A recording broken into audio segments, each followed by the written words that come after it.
Hello, everyone. Facebook, YouTube, Instagram. I normally announce when I go live, but I didn't do it today. But I did want to go live, so I just went live. So if you didn't catch me on the live, you definitely watch this on the replay. I did put so the title for today we're going to be talking about just you understanding your rights when it comes to credit and credit repair. And I have three of the major acts that you should know about. I've made some bullet points, so we're going to go over that and then we're going to jump off. If you're watching the replay, type hashtag replay gang in the comments so that I can see you. If you're on Facebook, if you want to leave a comment, make sure that you grant StreamYard access so that you can leave a comment. Also, if you have any questions, make sure you drop those questions in the comments so that I can see them. Well, um, for those of you who don't know me, my name is Kiwanis Rucker. I am a board certified credit consultant. I am the owner of KMJ Financial Services. I have an MBA. I'm your favorite podcast host of the Credit Refresh Podcast. Season 3 starts on September 6th. But in the meantime, I have about 20 or 24 episodes already that you can listen to wherever you listen to podcasts. Okay. So let's get into today's topic, which is your credit rights, understanding consumer protections. Before we dive in, I want to talk about why understanding your rights are so important, because credit plays a significant role in our financial lives. It influences everything from getting a loan to being able to rent an apartment, or having to put a deposit on utilities. So credit is super important, and I really um, want you all to be able to understand your rights, because they empower you to take control of your credit health and make informed decisions. So I have three acts that you should know. The first one is the Fair Credit Reporting Act, which is FCRA. And then we have the Fair Debt Collection Practice Act that we're going to talk about. And then last, we're going to talk about the Credit Card Accountability Responsibility Disclosure Act. So first, let's talk about the Fair Credit Reporting Act, the FCRA.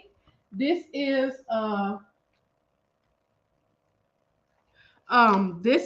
a federal law that regulates how credit reporting agencies collect, use, and share your information. Under the FCRA, you have the right to access your credit report, so you can get a free credit report once per year from the three major credit bureaus. You have the right to dispute any inaccurate information. So if you find any errors on your credit report, you have the right to dispute those errors with the credit bureaus and even the original creditors, who must investigate and correct any inaccuracies.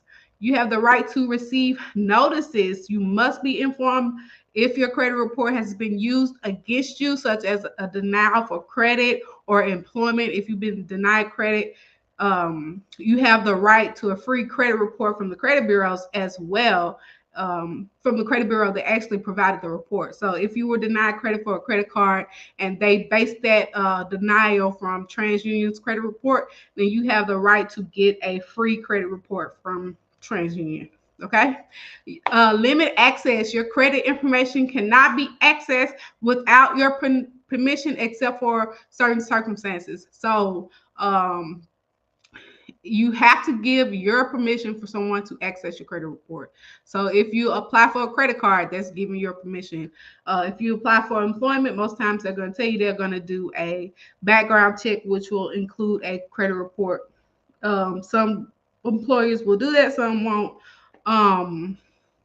Now, in certain circumstances, like for promotions, um, for companies that do promotions, most times you don't have to give your written consent, and these will not be hard inquiries on your credit report. They will be soft inquiries, but that's for another day to talk about inquiries. Okay, you have the right to limit pre-screened offers. So if you get those credit card offers in the mail, most of the time you're receiving them because you were pre-screened for approval. Credit offers, and you can actually opt out of these these pre-screened offers that you receive in the mail. You can definitely opt out of them. You can go to optoutprescreen.com, and then you just follow the instructions on the website to opt out of the pre-approved credit card offers. And you can opt out for either 5 years or permanently. So either way, okay? Next, let's talk about the Fair Debt Collection Practices Act. This is so important. This law governs how debt collectors can interact with you. And your rights under this act includes protection from harassment. Debt collectors cannot harass, threaten, or use deceptive practices to collect a debt. So if a debt collector calls you and says, so we're going to sue you, they actually can't do that unless they plan on suing you, right? So you have the right for having protection from harassment. Controlled communication. You can request that debt collectors only contact you at certain times or through certain channels. So you can, if a debt collector calls you, you can tell them, please only contact me through the mail. Or you can, if they are, please don't call me at work, or please only call me between 7 p.m. and 8 p.m. And they must abide by that, okay? You have the right to validation of debt. Upon request, debt collectors must provide validation of the debt they're trying to collect. And validation is not just an old bill. They have to validate that they actually own that debt, and they have the right, in accordance of the law, to collect on that debt. You have a right to even request from the debt collectors to cease and desist, which means stop contacting you altogether. You have the right to do that under this act. And then the final act that we're going to talk about is the CARD Act, which is the Credit Card Protection Act, and the things that they must provide to you when you have a credit card with them, or most of the times this is going to be on their website, and you can actually research these terms for yourself. So they must provide clear terms. So the credit card issuer must provide clear and concise terms and conditions. And then there is actually a limit on fees that credit card companies can charge, like late fees are capped to prevent excessive charges. And I know it may seem like when you look at a credit card terms and conditions, if you ever looked at one, it may seem like there are so many fees, but they are actually capped at a certain amount, and they can't go over that cap. Interest rate changes. Credit card companies must provide a notice to you before they change your interest rate. So most of the times they're gonna let you know up front when you first apply what your interest rate is going to be. And if they decide to change that at any time, they must provide that information to you. And then minimum age, individuals under 21 must meet requirements to actually obtain a credit card. So if you have a student, most of the times you're going to apply for a student card. If it's anyone under a certain age, most likely, 18 or whatever, they can't even actually obtain a credit card, but you can use them as an authorized. You can add them as an authorized user on your credit cards, which is another conversation also for another day. I hope this information was really helpful. I just decided to jump on here real quick and talk about it. If you have questions, make sure that you put them in the comments, and I can go back and answer any questions that you may have. Then the last thing I want to talk about is the Miseducation of Credit Virtual Summit, which is happening August 15th through the 17th. This is an experience designed to empower you with the knowledge and strategies that you need to conquer your credit challenges.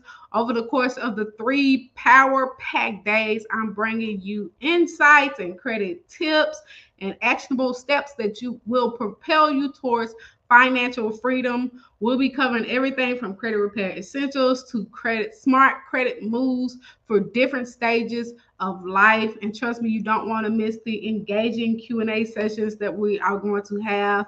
But the best part is I want to hear from you. So let me know, drop your questions about credit repair in the comments, and we'll address them during the summit. Your questions will shape the conversations and make this event even more personalized so that you are getting your questions answered. I really want to make sure that you are actually getting your questions answered. Okay.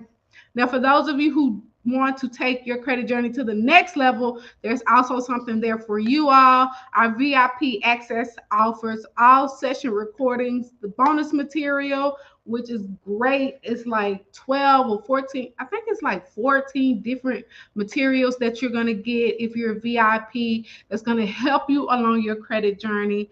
Our VIP access is $27 for before the summit ends. After the summit ends, it will increase in price. So if you can't make the summit, make sure that you get that VIP access so that you can get access to all those recordings and then all those other bonuses that you're going to get. Mark your calendars, August 15th through the 17th, because the Miseducation of Credit Summit is about to change the way you approach credit and finances. Get ready to unlock the doors to financial empowerment, and let's take this journey together. Click the link in the comments. Actually, let me drop it real quick so y'all can sign up. It's going to be in the comments. You can click it in the comments. You can do it in the y'all, let me find it real quick. Click it in the comments. It's also in my bio. So if y'all want to, let me drop it on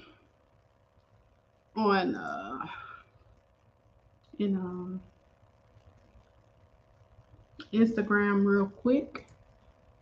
The link is also in my bio, so do whatever you gotta do. Click the link in the comments, click the link above the video in the bio, whatever it is, wherever the link is.